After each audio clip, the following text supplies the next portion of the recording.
Okay, while some more folks join, I'm very excited to introduce Chris Costagli from NielsenIQ, who's going to take us through all the trends and insights that are happening in the food and beverage industry. So, Chris, without further ado, please take it away. Thank you. Thank you all for joining this morning. I'm excited to take you through the content we have prepared today beyond the shelf. As we think about the industry, the CPG industry overall, we're really going through a very transformational moment. We've got the population changing. We have an aging population. We have Gen Z. We have Gen Alpha, who is on the way to becoming shoppers in the categories that we serve. We've got GLP-1s affecting the way that people are eating and changing the types of foods and beverages that they prioritize. We've got lots of disruption happening right now with the SNAP benefits program. Lots of disruption happening around finances and the economy. We've got artificial intelligence. We've got sustainability. We've got a lot that's really impacting our industry right now. And it's affecting not only consumers, but manufacturers, retailers, suppliers, shippers, and all of the other layers that fall in between.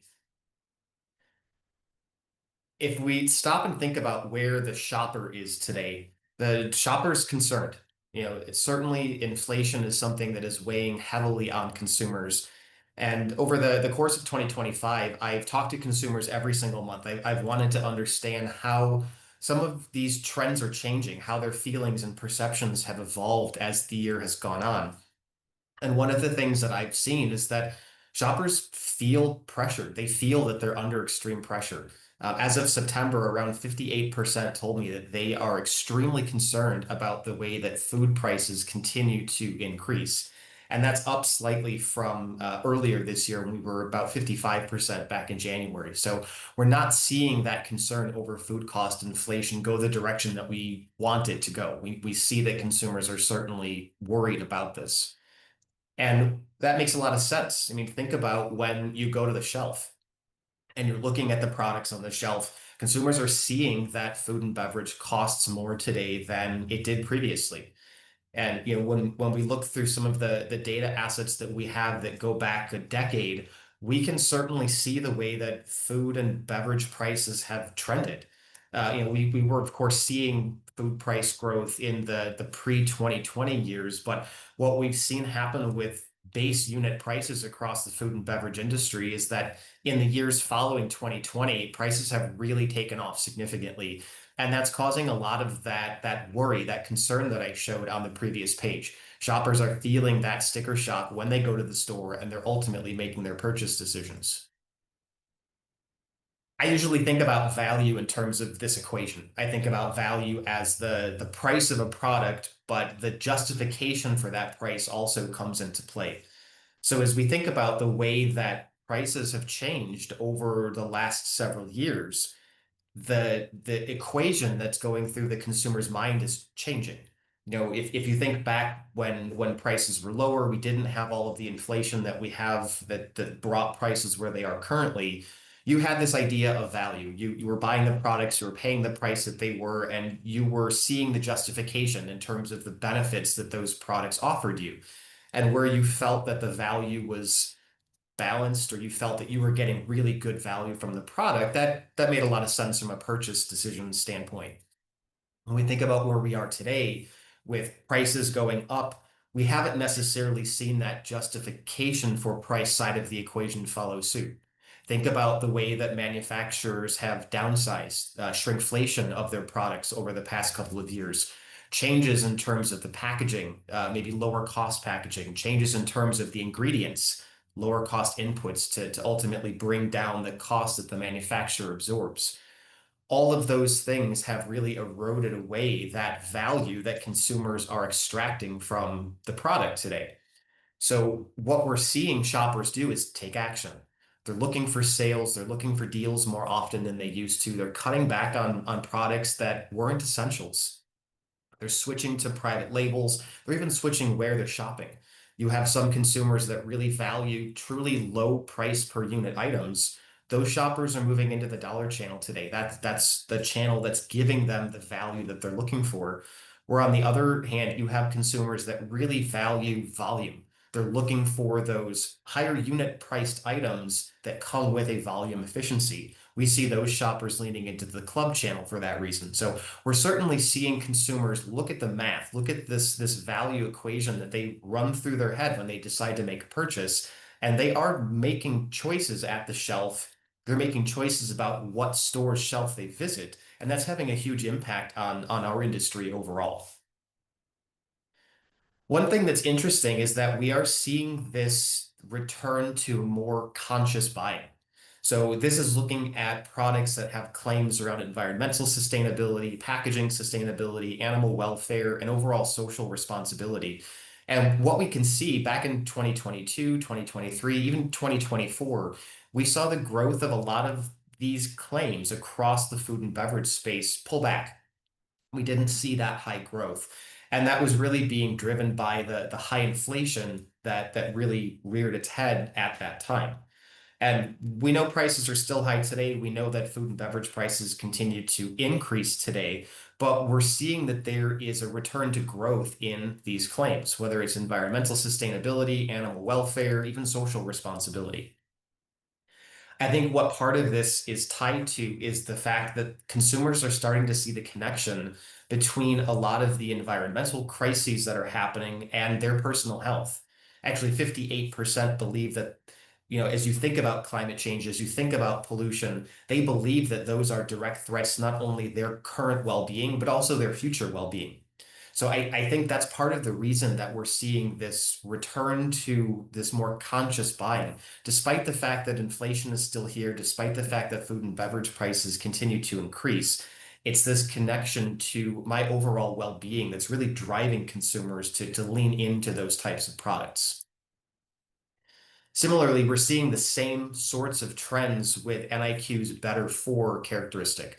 So better for is defined as a number of different product characteristics that look at health and wellness claims, environmental claims, sustainability claims. It's putting all of those together into an aggregated number.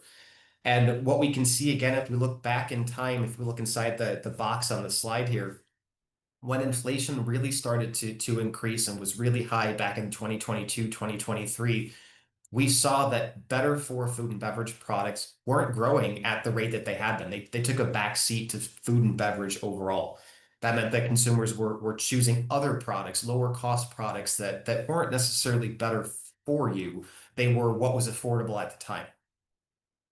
What we're seeing, of course, today is that trend has flipped. We're now seeing that better for food and beverage products are outpacing growth of food and beverage overall. So there really, again, is this return to better for that we are seeing prominently across the food and beverage space. One of the drivers behind that is the fact that consumers continue to find products that have characteristics that are really aligned to what they're looking for. So whether it's cage-free, B Corporation, eco-friendly certified, non-GMO, organic, we're continuing to see more and more products come to market that have these sorts of claims. So as shoppers are in the store, they're thinking about their well-being today, their well-being tomorrow, and ultimately looking for products that help them be healthier, help them live a better, more well-balanced nutritional life. They're faced with more products that do just that. So that's certainly part of what is driving the growth in the better for space, as well as that conscious buying space that I talked about a couple of slides back. It even extends towards environmental related claims. As we looked from 2010 to 2024, we've seen growth in the more environmentally friendly and environmentally conscious claims, the consumers who are out there. The two biggest that stand out are the Glamour Greens and the Jaded as part of our Green Gauge consumer segmentation. We can see that the Glamour Greens, 18 points of growth since 2010, whereas those Jaded consumers, 17 points of decline. These Glamour Green consumers, they're excited about more environmentally friendly, environmentally conscious products. They see being green, making more eco-friendly purchase choices as something to be proud of, something that they want to let their friends and family know about, let their neighbors know about. It's something that's incredibly important to them. So the fact that we're seeing growth in that space, the fact that we're seeing decline in the jadeds, consumers that are skeptical, they're not really putting the effort into living a more eco-friendly life, I think really shows again that consumers are more aware of some of the environmental challenges. They're more aware of the effect to their well-being when there are climate crises or extreme cases of pollution. And I think that that's part of, again, what's driving this need, this desire for better products, better for products across much of the food and beverage industry. We're even seeing that when we talk to consumers about regenerative agriculture, younger consumers, Gen Zs, millennials, have more familiarity with what agriculture actually means. Whereas when we look at older consumers, Gen X, boomer consumers, they're not very familiar or not familiar at all with what that even refers to. So I think, again, it just shows that there are changes to the way that the consumer is shopping, the types of things that they're looking for, the types of things that they value. And as we think about more natural products, healthier products, better for products, part of that certainly goes back to the way that they're produced. The ground that they come from, the farmers who are growing the vegetables, raising the animals, etc. So the fact that we're seeing younger consumers feel more familiar with what this even is, I think really points to what the future of the industry is going to look like. There's going to be a higher expectation that producers and manufacturers are creating products with regenerative agriculture, better practices in mind. We're also seeing that younger shoppers are leaning into organic. They are spending more in this space. They're growing their share. They're again really prioritizing these products that are better. They don't have the artificial ingredients. They don't have the pesticides, the additives that other products might have.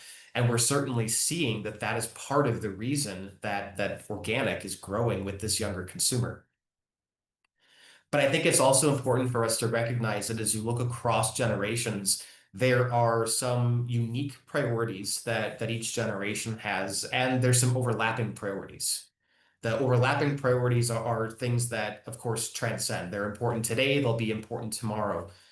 But the more unique things, the more specialized things that a Gen Z wants versus the greatest generation wants versus a Gen X wants is really going to affect the way that consumers choose and spend in the marketplace. You know, when you think about the greatest generation, or the boomers generation, it's a huge population.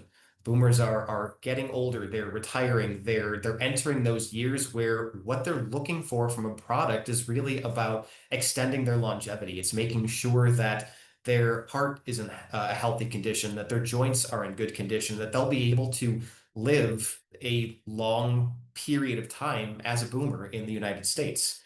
Gen Z consumers, of course, have different things that they're looking for. They want brain support, they want eye health, they want mood support. So as you think about what this ultimately means, as the generations continue to age and time continues to go on, whose spending is going to dramatically change. Think about the next 5 to 10 years. You're going to see Gen Z coming into more of their formative income and spending years. You're going to see Gen Alpha emerging, coming into their more formidable spending years and earning years. So that's certainly going to affect the types of products that consumers lean into, the types of claims that they're ultimately looking for. I'll talk a little bit more about the Gen Alpha consumer and some of the implications behind that later on in the presentation. But I think one of the big takeaways is that as generations change, as time goes on, spending shifts. But the way that the consumer decides what brand goes in their cart, what category do I shop, is also going to change at the same time. I talk about this a lot in terms of trust. So when we think about trust, I think, trust for a brand is incredibly important. If the consumer doesn't trust you, they're not going to buy your product. So trust is really important. It's the quality of the product, it's the quality of the ingredients, it's the value that the consumer gets, but it's also increasingly the transparency in the ingredients, the sourcing of the ingredients.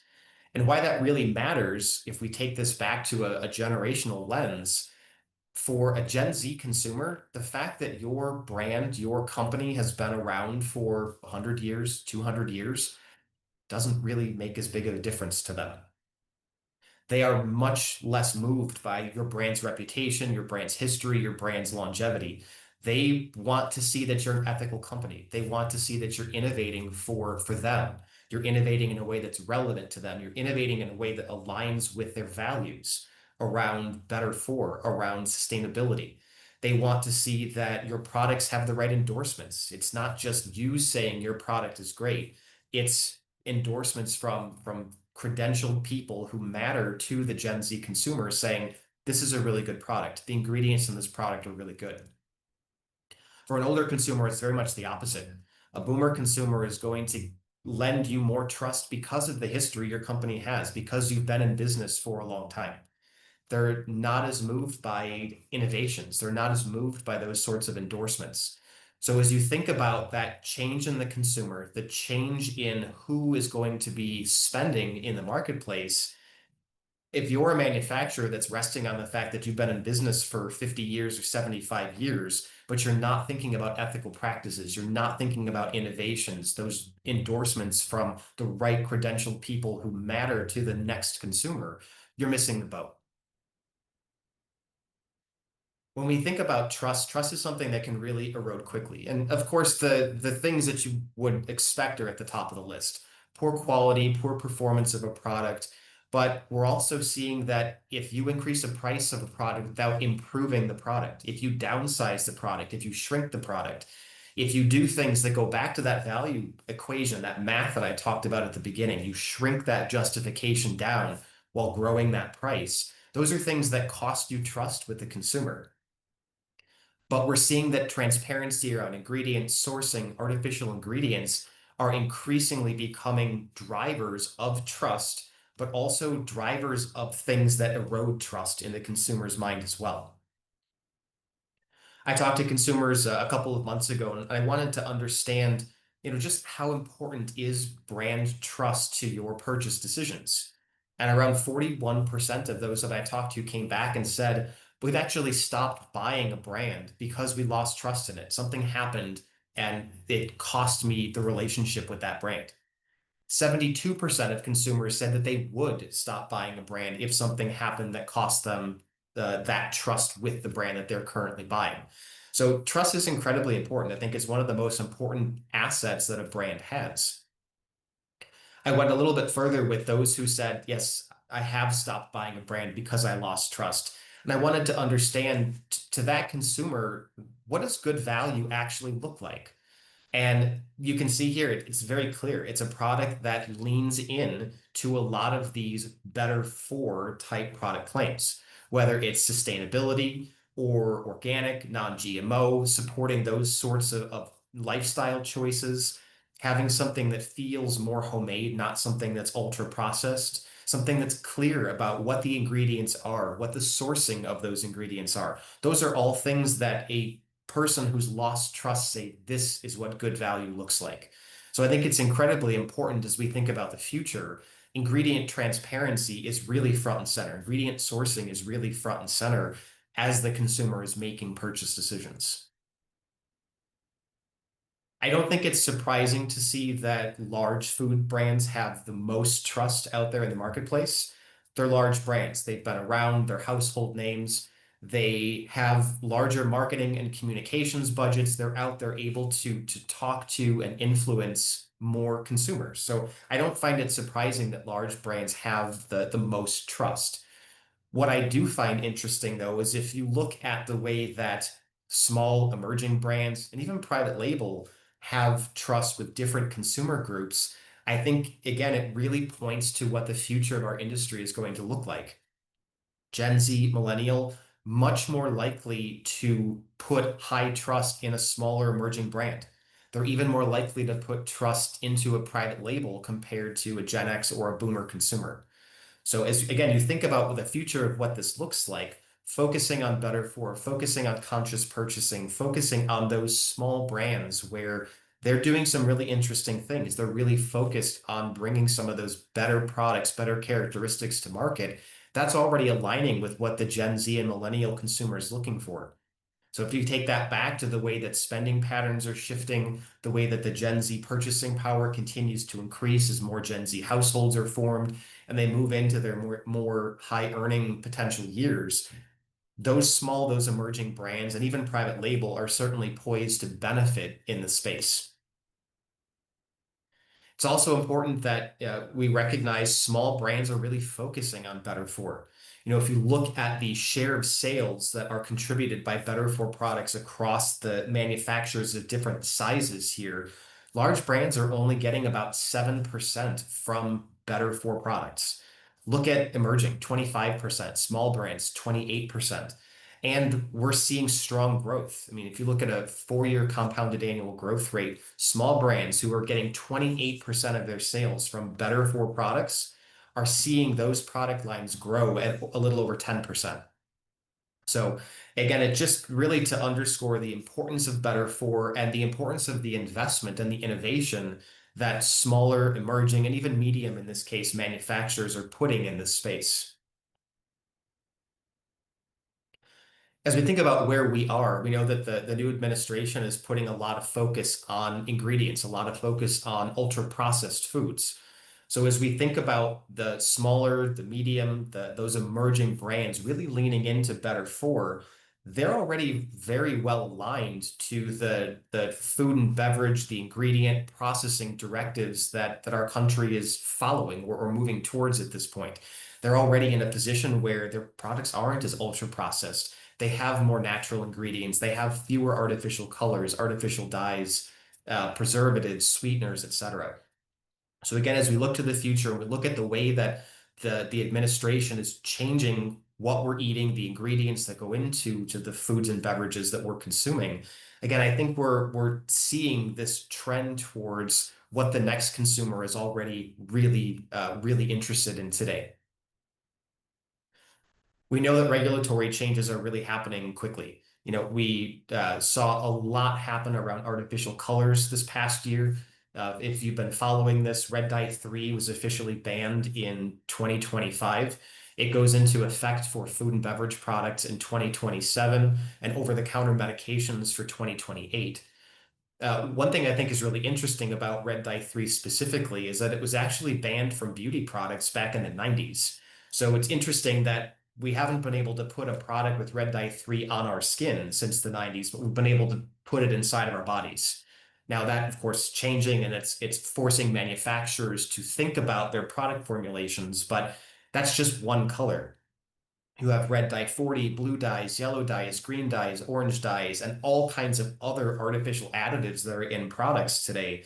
The only official ban is red dye 3, but you can certainly imagine a future where the administration is focused on making America healthy again and really turning its sights on other artificial additives that are in food and having bans in place for those as well. We're also seeing a lot of discussion right now around seed oils. What seed oils are healthy for us to consume, what seed oils are maybe not so healthy for us to consume. And we're seeing not only restaurants are paying attention to this, manufacturers in the food and beverage industry, CPG industry are paying attention to this. We're even seeing social media influencers talking about seed oils, educating consumers, and really putting the spotlight on another area that people have to think about. They have to think about, do I want to consume these products? I don't know if these are really healthy for me or not. This is really having an impact on trust. So, going back to those consumers, I wanted to understand, that the FDA has really been scrutinizing artificial colors. So how does that make you feel? How are you trusting brands today that use those ingredients? And 18% came back and said that it has decreased the trust that they have in those brands. It's damaged the relationship. The fact that the FDA has been really focusing on those artificial colors. So certainly something that is impacting their purchase decisions. It's now a thought in their head. Is this something that I really should be consuming, or should I be looking for something else? 68% of consumers overall actually support removing artificial colors from the foods and beverages that they're consuming. 36% strongly support this. So there is certainly a lot of consumer interest, a lot of consumer support for cleaning up the ingredient list. And we've seen a lot of manufacturers lean into this already. As you look across the store, whether it's cookies and crackers, yogurt, candy, gum and mints, bread, we are seeing that the number of products selling that contain natural ingredients continues to increase. If you look at something like turmeric, which is used a lot of times for coloring in products, sweets and snacks, there's a 12% increase in the number of items that are using turmeric for that reason over the last 4 years.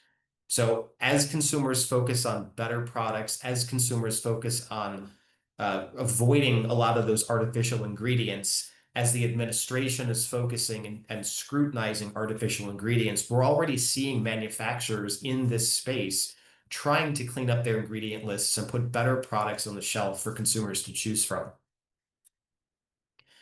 I think it's really important, though, to recognize it's bigger than just colors. There's a lot of other artificial ingredients as well. It could be flavors, sweeteners, preservatives. There are a lot of other artificial things that go into the foods and beverages that we have here in the United States. 64% are supportive of that red dye 3 ban being expanded to other colors, expanded to flavors, to preservatives, to artificial sweeteners, and really focus on cleaning up what we consume overall, not just focusing on one particular artificial ingredient.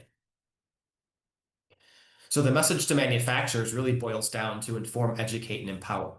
Natural products that have artificial ingredients removed, that are using natural colors, using natural sweeteners, using natural preservatives, have a competitive advantage in the marketplace we're in today. Consumers are looking for better products. They're being more conscious about what they're purchasing. They're leaning into better for. So you have a competitive advantage with those types of products, but it's all about informing the consumer about what it is, educating them about we're not using an artificial preservative, we're using this natural preservative, and here's what it is. And then empowering them to make that purchase decision if it aligns with what they're ultimately valuing when they make a purchase. We know that shoppers are seeking those positive attributes. We saw the growth in better for, we saw the growth in conscious buying.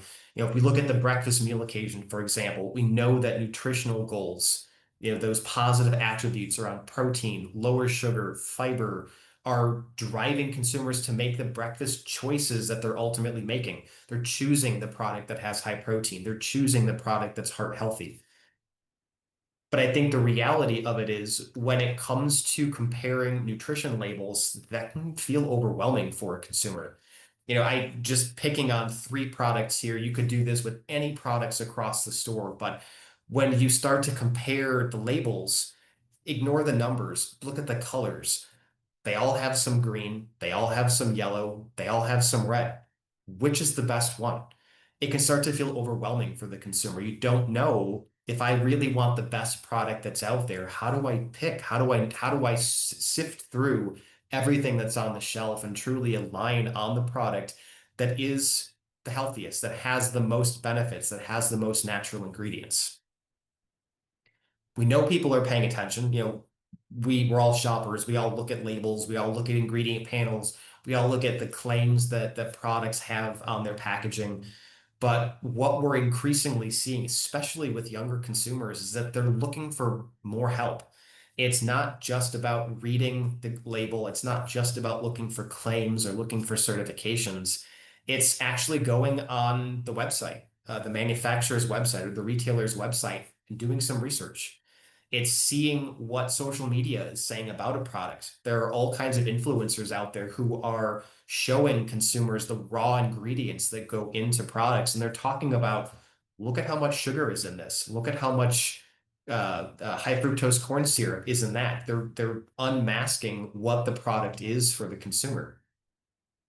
We're also seeing more of a reliance on mobile scanning apps. I have a couple slides that'll get into some examples, but if you haven't seen Yuka, that's one of the larger ones. We're seeing consumers use this, and that's especially true for younger consumers, Gen Zs, millennials. They're looking for help, and they're allowing these third-party scanning apps to unmask and reveal what products actually are. And that's really causing people to shop categories differently, choose different brands because what they thought was healthy, what they thought was a good choice, in some cases they're finding out not so much. I really think this is something that's going to become increasingly impactful on our industry.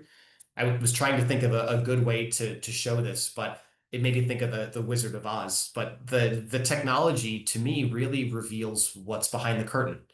You know, you may have been buying a product for many years and you had this perception that it's healthy, but in the back of your mind, you maybe always had that, is it actually healthy? This seems like a healthy product. Is it actually? It says it's a healthy product, but is it actually? That question is kind of always there. The is it really good? Is it really healthy? Is it really better for me? Or is there something better?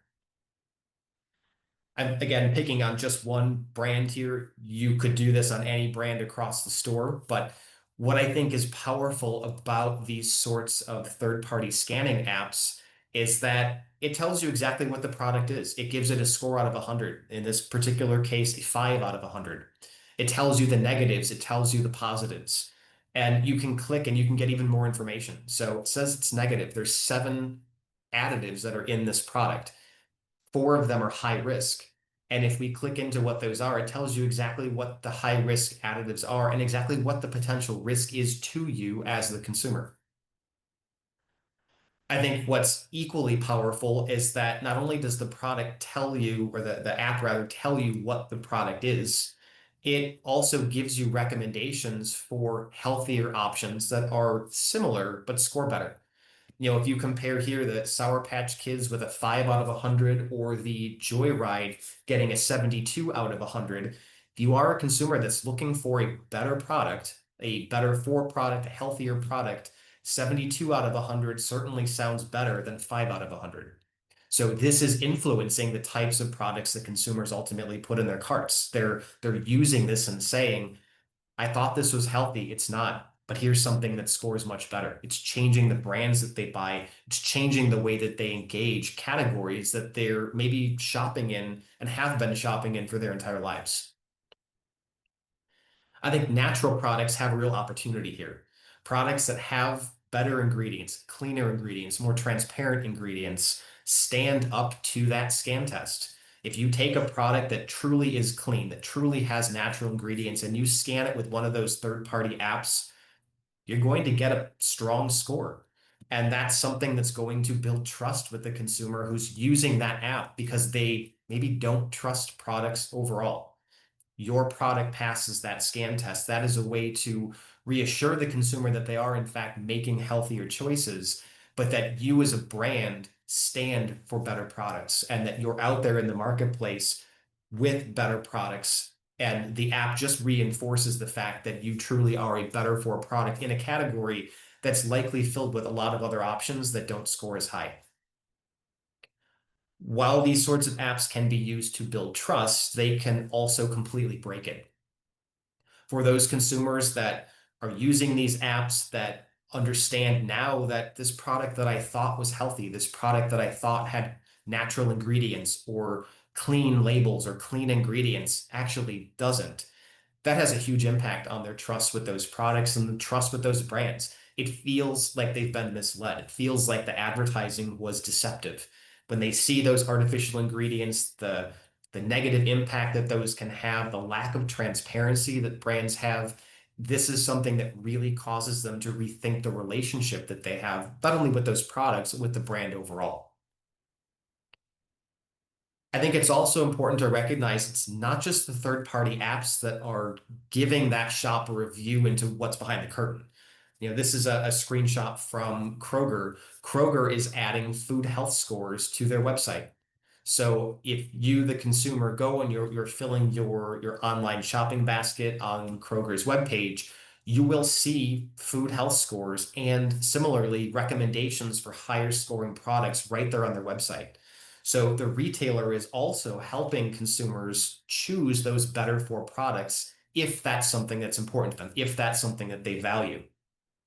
Think about Amazon, the way that they're leveraging the filters on their website. And that's true of any online retailer. But think about being able to go on Amazon and put your groceries in the cart, but use those filters down the side. Maybe you want high protein. Maybe you want eco-friendly certified. Maybe you want low sugar. There are filters that you can use, and you can get rid of entire parts of a category by simply filtering it out. I only want to see high protein options. I only want to see natural flavor options, giving consumers more power to make those better choices. Think about a Whole Foods or an Aldi. They're going through and they're actually reviewing the ingredients that go into all of the products that they have on their shelves, and they have lists of ingredients that they have banned. So a product that contains those ingredients can't even be sold at those retailers. They're proactively helping their shoppers make better choices because they're proactively saying, if you use these ingredients, you can't sell at our stores. Sephora, I think, is another really good example. Obviously, totally different industry than where we play in the food and beverage space, but Sephora has a section on their website called Clean at Sephora. And the whole idea of that part of their website is that for a consumer that wants beauty products that are better for you, better for the environment, don't have the artificial ingredients, you can go straight to the better for part of Sephora's website, and the only thing that's there are curated products that truly are better for you in the beauty space. So we are definitely seeing retailers proactively take a role here as well, leaning into this shopper's desire, demand really for better products. Now, let's talk about milk for a second. I think that there's an interesting story here, and it'll hopefully become clear as I get into this. But what I want to really show here is that when a manufacturer finds out what the consumer truly values, what the consumer really wants, it enables the brand, it enables the manufacturer, it enables the category to do things that are maybe somewhat counterintuitive. So I'll kind of walk through it. Hopefully it'll become clear as we get into this. When you think about the overall milk category, so just a definition, milk in this case is defined as full lactose milk and lactose sensitive milk. So this is going to be dairy milk. This is going to be all of the plant-based alternative milks as well. So almond milk, coconut milk, soy milk, etc. If you take that total milk category and you break it down, full lactose, that of course is going to be the dairy component. And then you have what I call the lactose sensitive component. And lactose sensitive, there's two pieces of that. You have plant-based, that's all the almond milk, coconut milk, soy milk, etc. And you have dairy-based milk, that's lactose free. It contains the lactase enzyme, which essentially removes the lactose from the product. Total milk category growing at about 2.8%. Lactose sensitive milk is a growth pocket in the category. It's growing at 5.4%. That is being driven by lactose-free dairy-based milk, which is up nearly 16% over the last year. Plant-based milk, on the other hand, is declining at almost 4%. Now, I talked to consumers. I wanted to understand, for those who are or had been plant-based dairy buyers, what's going on? How is your shopping of plant-based dairy changed over the past year? And around 32% came back and said that they've either stopped buying or are buying less plant-based dairy products than they were a year ago. And they cited price as the number one reason. That's not surprising. Price is always the number one reason. Everybody wants everything for less. So I didn't really read a lot into price, but I looked at the other drivers: taste, texture, processing, additives, lack of innovation, a return to a dairy-based product, maybe changing of the diet. Only around 4% said that. I didn't really put a lot of stock in the price number. And I wanted to understand, can I say it was price or can I discount price? So I looked a little bit more, and the question is it really price? So what we're looking at here are gallons, so 128 ounces of plant-based milk versus 128-ounce gallons of lactose-free dairy milk. And we're looking at the price per volume, so the price per gallon. And this is showing not only how the price has changed over the past year, but it's showing how the gap between the two products has changed as well. So just to break this down, what we're seeing is that plant-based milk price went up about 3% over the past year. Lactose-free dairy milk's price went up more, 5% over the past year. Currently, the price of a gallon of plant-based milk is around $8.40. The price of a gallon of lactose-free dairy milk is around $10.13. When you look at that in relation to the way that the price changed in these two products, you actually saw that the price gap from plant-based to lactose-free dairy milk grew 14% over the past year. Now, think about that for a second. We're in a period with high inflation. Consumers are actively looking to cut their spending. They're looking to really be more thoughtful about every dollar that they're putting out into the marketplace. If you are a lactose sensitive or a lactose-free consumer, plant-based milk and lactose-free dairy milk both satisfy your need. They're both free of lactose. We are seeing the product that is more expensive, the product that took a larger price increase win in the marketplace today, lactose-free dairy milk growing almost 16%. Whereas the product that's been trendy, it's been innovating. It started with soy milk, and then you had almond milk, and you had cashew milk and hemp milk, pea milk, macadamia milk, pistachio milk, you name it. There's a nut milk out there for it. That has been so trendy, such a big growth area, taking sales, taking share away from the dairy side of the business until all of a sudden now it's declining at 4%. But it's less expensive and it took a lower price increase. So it's counterintuitive that we're seeing the more expensive option win in today's market when there is a cheaper alternative that satisfies the same need for a lactose sensitive shopper. So it goes deeper than price. I think it's nutrition. 60% of consumers are making an intentional effort to have more protein during the course of the day. Look at how the ingredient panels stack up. I picked on again three companies, three brands. Lactose-free dairy milk, 13 grams of protein per serving. Almond milk, 1 gram of protein per serving. Protein fortified almond milk, 8 grams of protein per serving. Even the fortified version doesn't stand up to the dairy version. So I think nutrition is something that is driving lactose-free growth and plant-based decline. I also think it's ingredients. Look at the lactose-free products on the top with the pinkish colored circles versus the plant-based options on the bottom with the orange circles. Look at the ingredients. You're looking at 4 or 5 ingredients for the dairy products, most of which for an average consumer, there's some level of familiarity with. For the plant-based products down below, you're talking 10 plus in these options, 12 ingredients. The first ingredient is almond milk, oat base, water, essentially.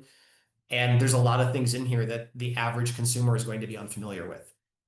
So I think you've got not only the nutritional component, but you've also got the ingredient component that is driving people to the more natural product, the dairy-based lactose-free milk. And that's what's driving consumers away from the plant-based alternatives. I think what really adds fire to this or fuel to this, if you look at plant-based milks, there are some brands that are innovating. There are some brands that are focusing on cleaner ingredients, fewer ingredients. When we look here across the leading players in almond milk, brands A, B, and C, those are the largest almond milk manufacturers that are out there in the marketplace. All of them are seeing their sales decline. They all have large portfolios of products with large ingredient lists that look just like the last slide. Brands D and E are a little bit different. They actually have a portfolio of products that are better for it. They have fewer ingredients. If we focus in on brand D, for example, the fourth largest almond milk manufacturer in the United States, they have 2 halves of their portfolio. One has around 12 ingredients per UPC. The other has 4 or fewer ingredients per UPC. Look at how they're performing. Their business overall is up 21%. Their portfolio of products with lots of ingredients declining at 4%. Their portfolio of products with 4 or fewer ingredients growing at 106%.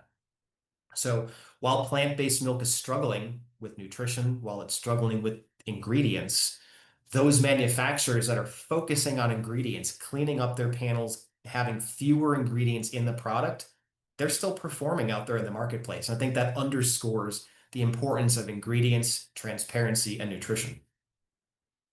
It's really a common theme across food and beverage. So this here now is looking at candy, gum, and mints, and we're looking at dollar performance. Category overall growing about 3.8%.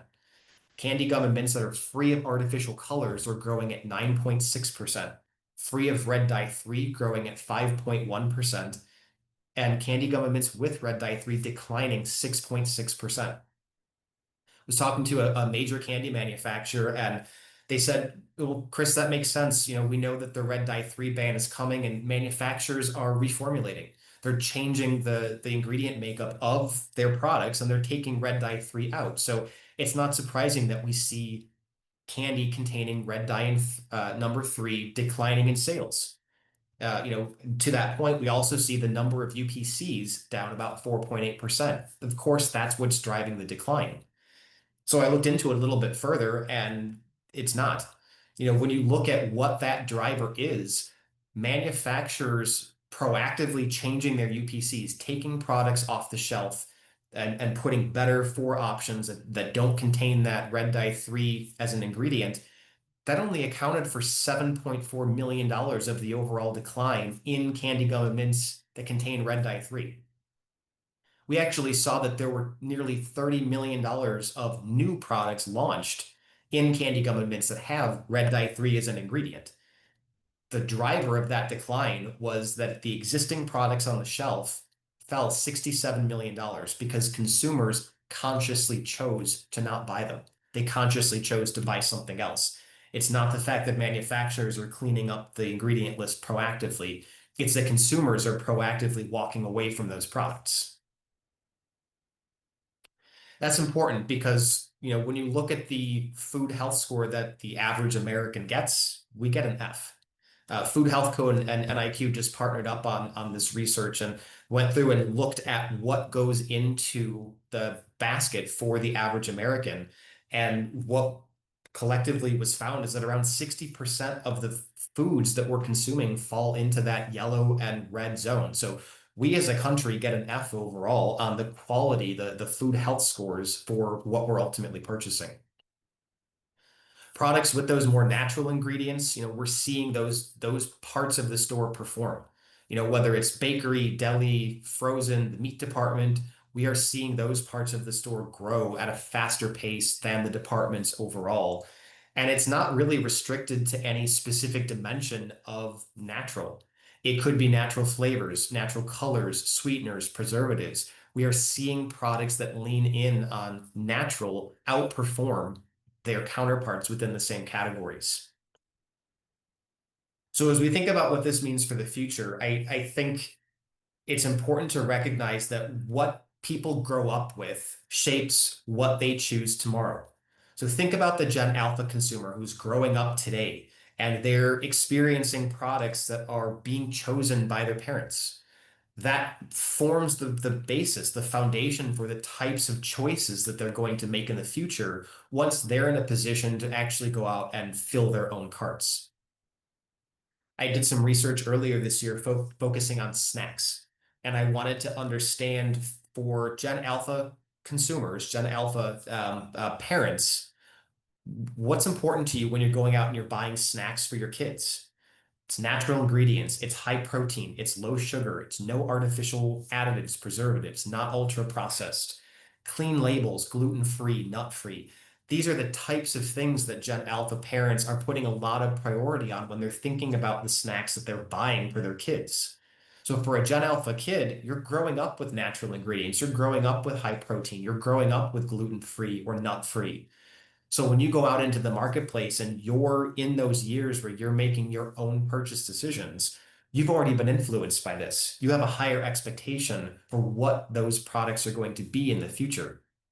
I think this aligns back to what I was saying at the beginning to think about the way that spending patterns are changing. I think we can expect to see these sorts of characteristics, these sorts of product benefits and claims become increasingly more important with the next generation and the next generation and the next generation.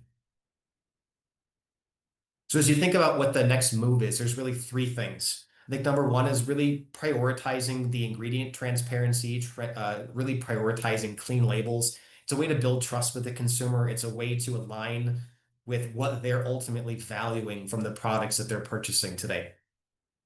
I think we also want to really focus in on leading with wellness, leading with sustainability. Whether it's sourcing or it's the impact that the product has on the environment.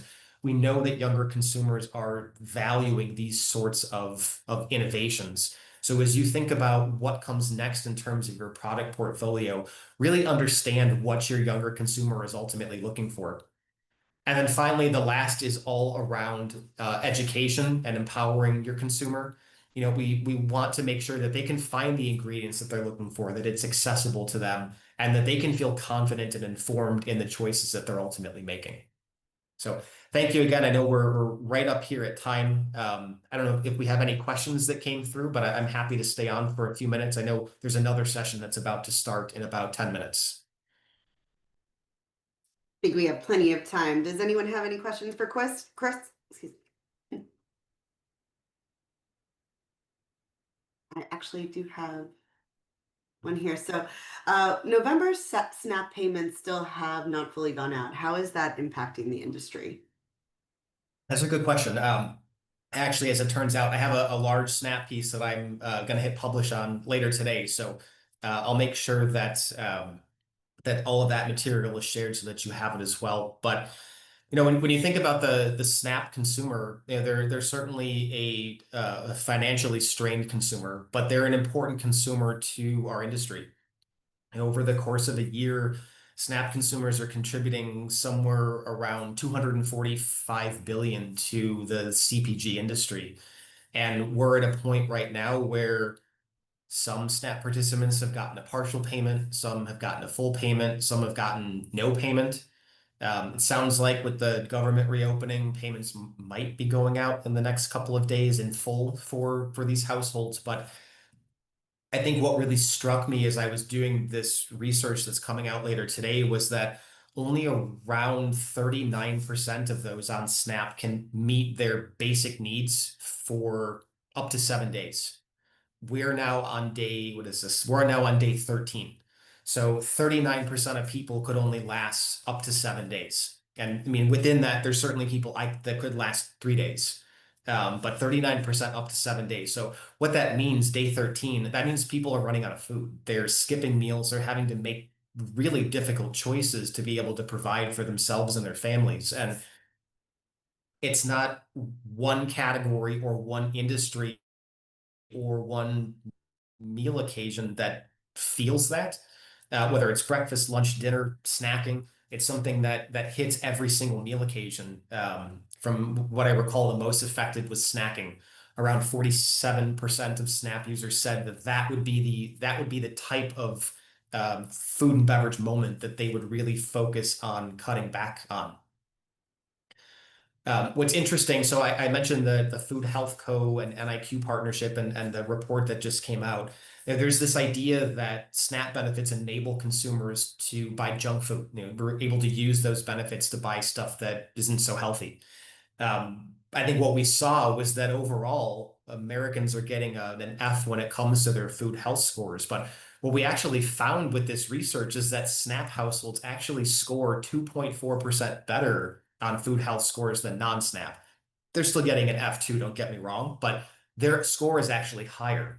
And when you look at SNAP households that are making under $30,000 a year, their food health scores are somewhere between 3 and 10% better than their non-SNAP counterparts. So there's a lot going on with SNAP. I mean, you got not only the disruption in payments, the nutritional component. I could go on even about the state level legislation and the waivers that are going out into the market, where certain states are banning SNAP users from leveraging those benefits on certain categories. Think about candy for a minute. Candy is one of those categories that states are filing waivers so that you can't use SNAP benefits to purchase those.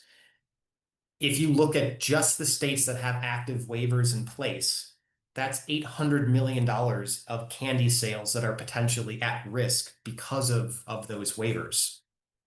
Around 75% of SNAP users that buy candy would change the way that they shop that category. They might stop shopping it. They might look for other alternatives that aren't candy. That puts $800 million plus dollars at risk among just those states that have the waiver in place.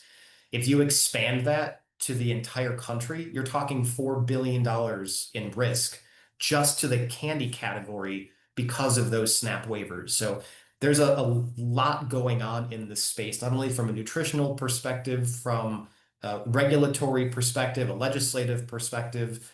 I'm hopeful that payments will get out for those who are struggling. They'll be able to get food on the table, get nutrition that they and their families need. Thank you, Chris. Does anyone have any other questions, Chris, today? It's a great presentation. Thank you so much for Thank you. If sharing. there are other questions, we'll certainly share the slides. All of my contact information is at the end of the presentation. If you do have questions, feel free to reach out to me directly. My email address is there. You can also find my LinkedIn link, whatever thing there. So you're welcome to reach out to me on there as well. But I'm happy to answer questions after the fact also.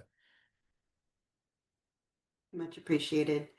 And real quick, shameless plug for Naturally New York. We have a lot of great events coming up. Next week, we are hosting Friendsgiving near Penn Station at the Talia Beer Company.